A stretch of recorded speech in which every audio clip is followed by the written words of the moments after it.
The image appears to be completely black or not fully loaded, making it impossible to discern any visible content, people, setting, or objects to describe. Afternoon. Hello. Welcome to the Lewis and Clark traveling exhibit. We have a very exciting day today. We have presenters every hour, and between presenters we also have a keel boat, which you're welcome to go on, a dugout canoe exhibit, and an exhibit of many different pictures, and you can also take an audio tour in there for 37 minutes. So you're welcome to do all of those things, and also you're welcome to come here every hour on the hour for different presentations. Our next presentation, we have Stephanie Ambrose Tubbs. She is going to be doing a program called Opening Our Ears, Researching the Lewis and Clark Companion. She's a local historian who attended the University of Montana. She's the daughter of Stephen Ambrose, who wrote Undaunted Courage. And her book, Researching the Lewis and Clark Companion, is available on Amazon.com. So let's give a warm welcome to Stephanie Ambrose Tubbs. A person wearing a tan cowboy hat and gray shirt holds a microphone while speaking. Behind them is a wooden podium with a blue circular light, set against a wooden interior with dark panels. Thank you. I will be holding this up throughout my talk, but this is called the Lewis and Clark Companion, an encyclopedic guide to the voyage of discovery, and it's people, places, and things associated with the expedition, organized A to Z. And I'm not sure if there's any place in Salmon that is currently selling it, but you can get it off of Amazon, and usually at bookstores anywhere along the trail you can find it. I thought I would speak today about our experiences in writing this book and some of the lessons that we learned as we went along the trail of putting it together. And I will start with repeating the title, which is called Opening Our Ears, Researching the Lewis and Clark Companion. When Thomas Jefferson sent Lewis and Clark out to follow the Missouri River to its source and find their way to the Pacific Ocean, he first instructed Lewis in June of 1803, quote, "In all of your intercourse with the natives, treat them in the most friendly and conciliatory manner which their own conduct will admit. Allay all of their jealousies as to the object of your journey. Satisfy them of its innocence. Make them acquainted with the position, extent, character, peaceable, and commercial dispositions of the U.S., of our wish to be neighborly, friendly, and useful to them," end quote. In order to implement these instructions, they would need to, as historian James Ronda points out, tread carefully, or in the vernacular spoken by both parties, have their ears open and not listen to what they sometimes called the crowing of bad birds. As we study the journals and the writings about the expedition, it becomes clear that in certain circumstances, the men of the Corps of Discovery did have their ears open, especially when the respect for their hosts was at its peak, as with the Mandan and Nez Perce tribes. They did appreciate native sensibilities on some occasions. When it came to the practical, the Corps was listening. On other occasions, however, their hearing seems to be blocked. Some bad crows seem to be distracting them from clear understanding. They were not able to come to terms with or hear the Indians when it came to the native emphasis on spirits or medicine and the transference of that medicine from one culture to another. Their prejudices, combined with President Jefferson's limited understanding of Indian beliefs and established trading systems, sparked a misunderstanding then that is still with us today. Part of the reason for compiling the Lewis and Clark Companion was to ferret out a cognizant understanding of what they missed, what they overlooked, and what they did not hear. While working on the Lewis and Clark, A person speaks at a wooden podium with a microphone, holding papers. They wear a light-colored button-up shirt with a small floral pattern. A blue water bottle sits on the podium. Dark fabric drapes behind them. Companion, we paid attention to the people who provided a sharper focus to native sensibilities. We referred to reference guides and encyclopedias that described individual Indians as heroic, historic figures remarkable in their own right. They contained accounts delineating Indian tribes as distinct nations, as different from each other as white cultures were from them. We tried to shed light on some of the people who called the northern plains and coastal regions home. After years of lying dormant in the landscape of the story of the expedition, we tried to pull them out, wake them up, and share them with an ever-growing audience of interested readers of Lewis and Clark's scholarship. The reader can see how the complicated relationship between the two cultures ensured a series of misunderstandings, and how the overriding prejudices of the Virginia and Kentucky Army officers, sons of the American Revolution, affected every single interchange between themselves and the natives. If you read the journals, you know that early in the journey, one wise Arikara leader asked Lewis and Clark why their father would present them with a liquor that would make them fools. The captains noted the question, but were too busy following orders to realize its ramifications for future diplomatic efforts. They did not hear the underlying question: how can we trust you when we see you are so willing to lower us from men to fools just so that you can laugh at us? Part of Jefferson's mandate for Lewis and Clark was to send back tribal members for a visit and negotiations with himself and Secretary of War Henry Dearborn. Lewis sent chiefs of the Osage, Missouri, Kansas, Oto, Pawnee, Iowa, and Sioux tribes. During this visit in January 1806, Jefferson naively promised the delegation, quote, "In establishing a trade with you, we desire to make no profit. We shall ask from you only what everything costs us, and give you for your furs and pelts whatever we can get from them again. Be assured you will find advantage in this change of your friends." End quote. His intentions were good, but his understandings as to the intricacies of tribal trading patterns already established on the northern Great Plains was lacking. In their answer to the President, the delegation foreshadowed the tone of Native American Indian relations with the United States government. A person stands at a wooden podium with a microphone, wearing a light-colored shirt with a small pattern. They face slightly left. Behind them is a dark backdrop with a white tent or canopy structure visible at the top. A blue water bottle sits on the podium. Government for many years to come. Not only were they skeptical about the ability of a distant federal government to control individual actions, they doubted white promises to effect a positive change. Fathers, you say that you are as numerous as the stars in the skies, and as strong as numerous. So much the better, fathers, though if you are so, we will see you ere long punishing all the wicked redskins that you will find amongst us.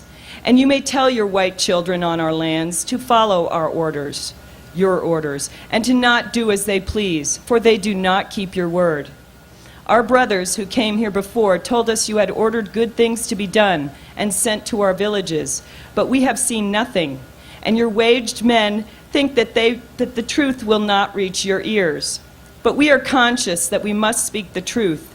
Truth must be spoken to the ears of our fathers, and our fathers must open their ears for the truth to get in. One aspect of the complexities of the interchanges between the United States government representatives and the native populations can be glimpsed in the story of Shehekeshot, the Mandan chief known as White Coyote, who agreed to return with the expedition in 1806 and go to Washington to meet with the Great Father. Sheheke journeyed with his wife, Yellow Corn, and their children, along with his translator, Jessom, and his family, to St. Louis, Charlottesville, and eventually to Washington City. Although his return was hampered by several incidents related to intertribal warfare, he finally arrived back in his homeland in 1809. It is less known that Sheheke's homecoming was not a joyous one. When he tried to relate the technological wonders he had observed in the eastern cities, his fellow Mandan called him "bag of lies" and refused to believe him. According to some legends, he died a shunned man amongst his own people. In the course of researching the Lewis and Clark Companion, we obtained information on the Shoshone guide, Toby, hired by the captains at Chief Kamiaway's suggestion, from the voice of trader John Reese, who lived among the Lemhi Shoshone in the late 1800s.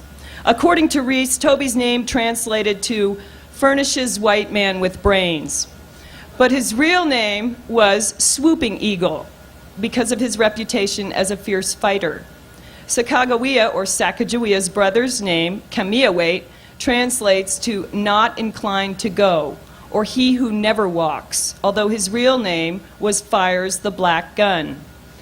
Reese explains that the way whites viewed names and the way the natives viewed names do not correspond. For the Shoshone, names originated at the spur of the moment, usually related to some incident occurring at a given time. A person with long dark hair wearing a light patterned shirt stands at a wooden podium with a microphone. Black fabric and overhead lighting are visible behind them. Hence, Kamiawait was not inclined to go because that was the message he was trying to give Lewis when they first met. They were hesitant in revealing their real names because that meant revealing something that could lessen their power or expose them in some way. A stranger would have to earn the privilege of hearing their real names. The Lewis and Clark Companion contains entries on several artists associated with the Lewis and Clark expedition and their native contacts.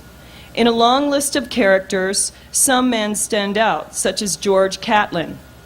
Catlin's fascination with native peoples led him up the Missouri in 1832, and his art is closely associated with the expedition because he painted some of the same people the captains mention in their journals. His talent was viewed with awe by the Mandan, who believed he could capture a person's spirit by painting a portrait of them. One young girl, whose name translates to the mink, whom he had painted and persuaded to allow him to keep her portrait, became violently ill when he started back down the river with her image. Her relatives sent a messenger who told him, quote, "She is dying. The picture you made of her is too much like her. You put so much of her into it that when your boat took it away from our village, it drew part of her life with it. She is bleeding from the mouth. She is puking up all of her blood. You are drawing the strings out of her heart and they will soon break. We must take her picture back and then she will get well again." End quote. Catlin heard and understood this request. He reluctantly agreed to return the portrait, but learned later that she died anyway. No doubt because of this experience and others like it, Catlin came to realize and respect the Indian notion of spirit and how it encompassed every single element of their lives. We tried to explore and explain what the natives meant by medicine as opposed to what the Corps viewed as medicine. Whenever they felt that it would help relations or improve symptoms, the captains used their medicine or science. By treating the natives with eye wash, or eye water as they called it, the captains found they could exchange their services for things they needed. They recognized that even though they were not curing the natives, they were alleviating their symptoms. As long as they were not consciously hurting their patients, Lewis and Clark justified the treatments and continued to administer them as long as they could or needed to. Excuse me. Following Jefferson's instructions, they collected plants and described the medicinal applications as used by the natives. Trader Hugh Haney gave Lewis the top of a purple coneflower plant, or ignatia, that he said the A person with long dark hair stands at a wooden podium with a microphone, wearing a light-colored shirt with a small floral pattern. Behind them is a black backdrop with overhead lighting and canvas awning visible at the top. Natives used to, quote, cure the bite of mad dogs, snakes, etc. And he explained that the patient should apply the plant to the bitten part twice a day. The bitten person is not to chew or swallow any of the root, for it might have the contrary effect, the journals noted. While following Jefferson's instructions in collecting the cures of the tribes, the captains failed to appreciate that for the natives, the meaning of medicine was much more complex. For Anglo-Americans, medicine involved strictly scientific applications. For Indians, medicine, as Lewis interpreted their definition, meant, quote, that in which the power of God is manifest by its incomprehensible power of action, end quote. So, for example, Sergeant Gass could comment on the superstitious credulity of the Mandan when they presented food to a buffalo skull with the belief that it would hasten the arrival of the buffalo. For whites, medicine involves scientific reason. For Indians, it involved the spirit of divine energy, which they could access through ceremony and ritual. One example found in the journals, the night a Nez Perce woman was possessed by her Wayakin, or guardian spirit. An explanation for this behavior came much later in 1979 from the Nez Perce historian Alvin Josephi, who wrote, quote, "The Wayakin belief reflected a Nez Perce universe filled with individual spirits that existed in dreams and in real life, and to which the Nez Perce could appeal for assistance. Thunder, lightning, a soaring eagle, a grizzly bear, and so forth. Each spirit could harm or protect a man according to its power and inclination. Each man or woman had a personal Wayakin with him, warning him, protecting him, and assisting him through his life on earth." End quote. Now, this notion seemed foreign and strange to Sergeant Ordway and Captain Clark, but to the people of her tribe, it was not such an unusual occurrence and could be incorporated into what they saw as their medicine in much the same way we would acknowledge someone making the sign of the cross on the breast as acceptable to our worldview. In the Lewis and Clark Companion, we cite a concept related by a historian of ideas, Morris Berman, that the expedition carried a, quote, disenchanted mindset into a world that was seen by the Indians as fully alive with spirit. An example of this sort of medicine can be seen in the gruesome end of interpreter George Drouillard's life. After the expedition, Drouillard, or Dreyer as he is sometimes called in the journals, the part Shawnee, part French sign talker for the Corps, returned to the headwaters of the Missouri to trap beaver. Despite the threatening presence of the nearby Blackfeet, Drouillard kept going out to... A person with long dark hair and silver earrings stands at a wooden podium with a microphone. They wear a light-colored patterned shirt. Black draping and overhead lighting are visible behind them. ...set up his traps. He said he was too much of an Indian to be caught off guard by the Indians. When the Blackfeet warriors found him out by himself, they attacked and finally killed him after a hard-fought battle, during which Drouillard distinguished himself through his bravery and refusal to give up.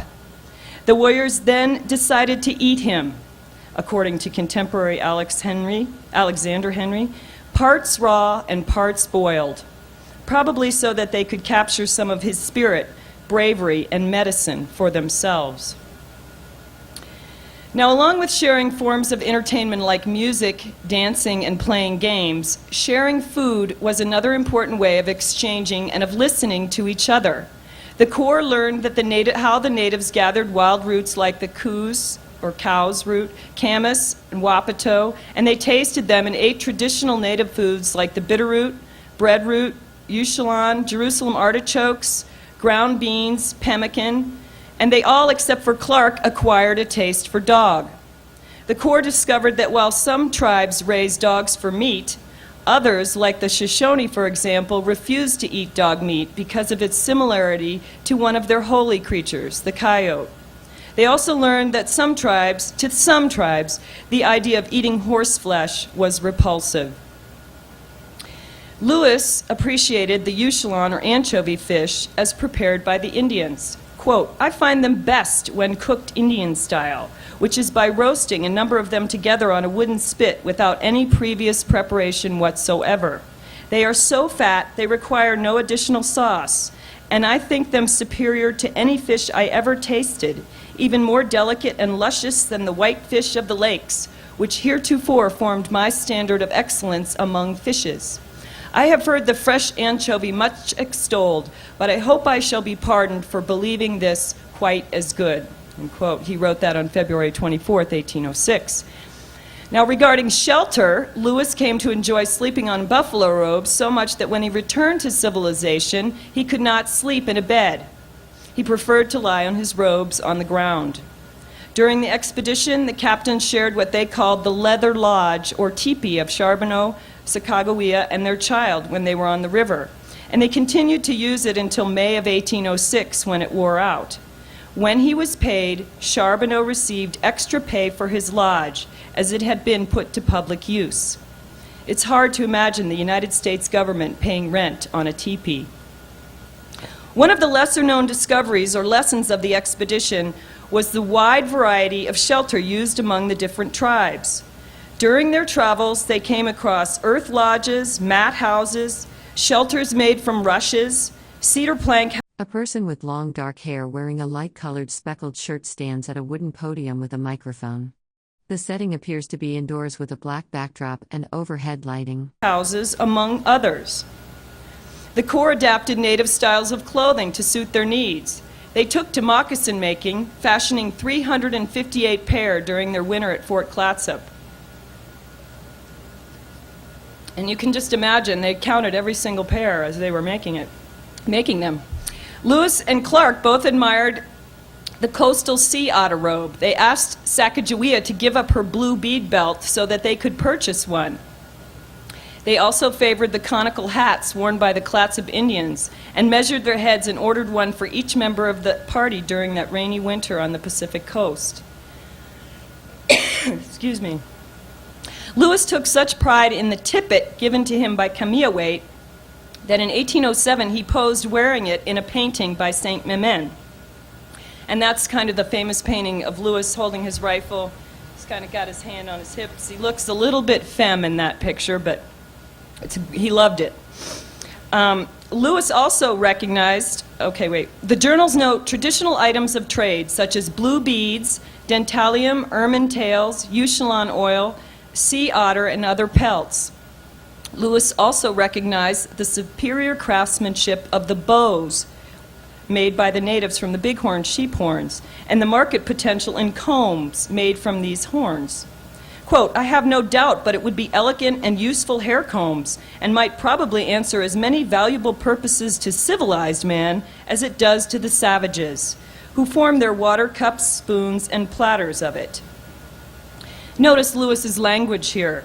When we think of water cups, spoons, and platters, we do not usually associate the word savage with such sophisticated tableware. Several times, the party had to acknowledge their hosts had superior methods of manufacture or animal husbandry.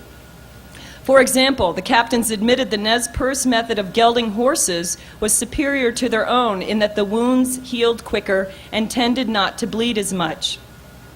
They also adapted the Nez Perce way of burning out rather than hacking out the trees for a canoe because it was less labor intensive. Some things puzzled the Corps. Why would the Mandan Indians dismantle a perfectly good corn mill which the captains had given them in the winter of 1804 and 05? Excuse me, the explanation is a simple one. They wanted to use the iron parts for their weapons and hide scraping tools. They already had their own perfectly acceptable way of grinding corn. On the Columbia River, Sergeant Patrick Gass, the expedition's carpenter, noted on March 30th, 1806, quote, the natives of this country ought to have the credit of making the finest canoes. A person with long dark hair wearing a light-colored patterned shirt stands at a wooden podium with a microphone. Behind them is a black curtain with overhead lighting rigging visible. Perhaps in the world, both as to service and beauty, and are no less expert in working them when made. As a craftsman, he acknowledged the talents and abilities of the coastal Indians in the critical skill of boat making. Many times, it seems, the Corps was in too much of a hurry to listen carefully. Although they did take the time to record elements of Indian beliefs or religion, many times the captains dismissed these beliefs as mere superstition. As readers, we wish they had taken the adequate time or given more credence to the ceremonies and traditions involved in sacred animals like the buffalo calling dance or the Nez Perce first salmon of the season ceremony. As Lewis wrote on April 19, 1806 at Celilo Falls, quote, there was a great joy in camp with the natives last night in consequence of the arrival of the salmon. One of these fish was caught. This was the harbinger of good news to them. They informed us that those fish would arrive in great quantities in the course of about 5 days. This fish was dressed and being divided into small pieces was given to each child in the village. This custom is founded on the superstitious opinion that it will hasten the arrival of the salmon. As authors Dan Landine and Alan Pinkham point out, the Nez Perce believed that if they performed the ceremony correctly, a good fishing season would result. They believed they were related to the salmon, that their deceased relations were, in fact, the salmon. Lewis and Clark had no way of understanding this or of placing it into any other context than superstition. The men on the Lewis and Clark expedition did not hear the corn-singing songs of the Arikara women, likely because they were with the Arikara at the wrong time of year, but also because as visitors, they assumed the Arikara women were drudges, not controllers of the means of wealth for the whole community. They certainly would not have understood that for the women, planting crops was regarded as highly and as much a part of their being as giving birth. They sang to the corn like they sang to their own children. The Corps did not see the offerings the Shoshone women would make to mice in exchange for harvesting ground beans from their nut stashes, and likely would not have understood such an offering, made to the mice that they recognized as relatives and not vermin. To understand the importance of these symbols and beliefs, you have to do your own digging. You must examine accounts from native sources which explain why these beliefs retained validity in the past and continue to do so to this day. Excuse me. For instance, if we look at the buffalo calling dance, simply from the eyes of the explorers in the early 1800s, a person with long dark hair wearing a light-colored patterned shirt stands at a wooden podium with a microphone. They are speaking indoors under a dark tent or canopy structure. We see only part of the picture. The men were glad to take part in a ceremony which for them was all about the strangers being big medicine, which would be transferred to their hunters if the Corps slept with their wives.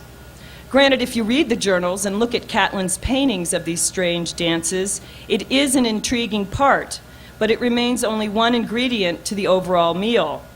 Authors like Virginia Roberts Peters in her book, Women of the Earth Lodges, help us to understand that offering young women to visitors or older members of the tribe as bed partners was a complicated tradition, and one that involved the women not just as pipelines to power, as one professor calls them, but as sources of power in their own right.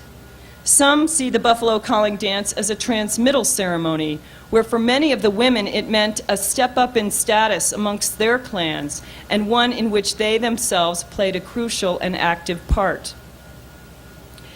One way to open your ears is to open your mind and see yourself as a part of nature, not removed from it.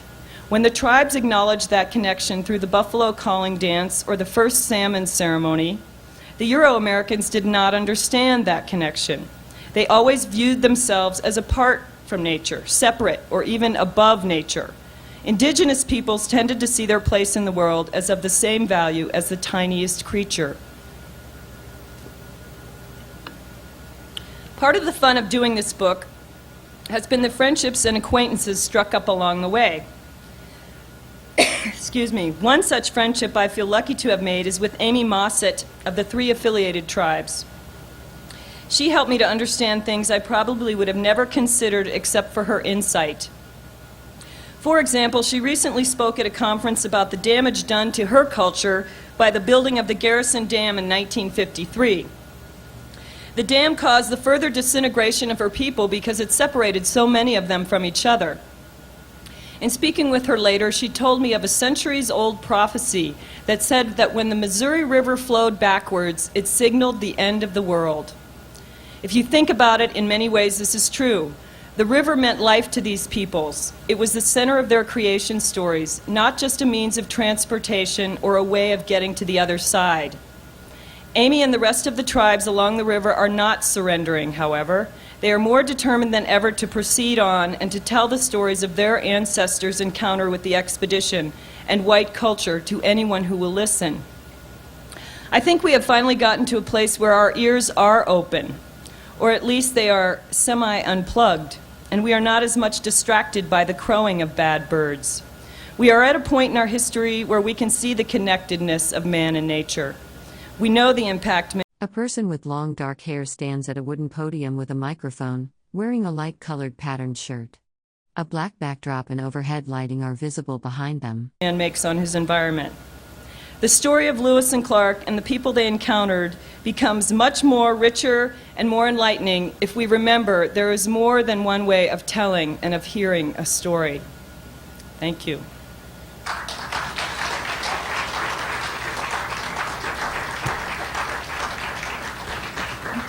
Thank you very much, Stephanie. If anybody has any questions, I'll come around with the microphone and can ask them.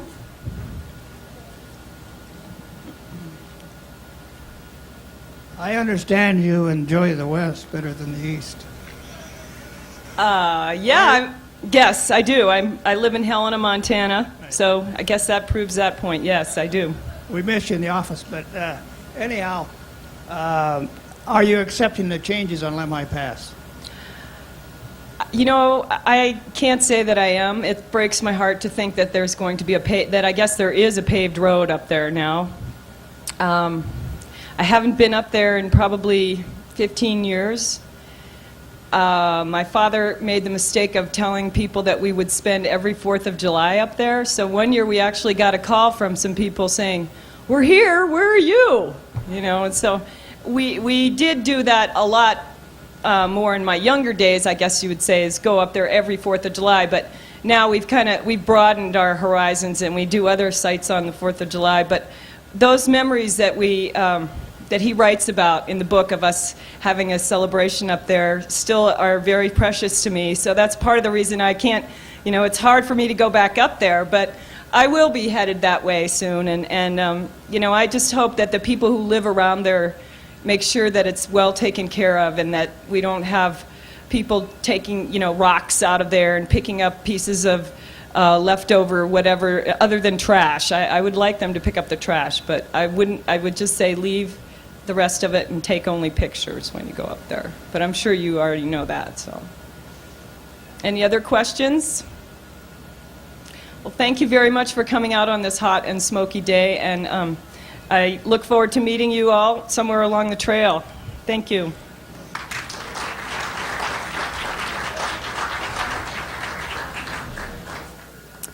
Thank you.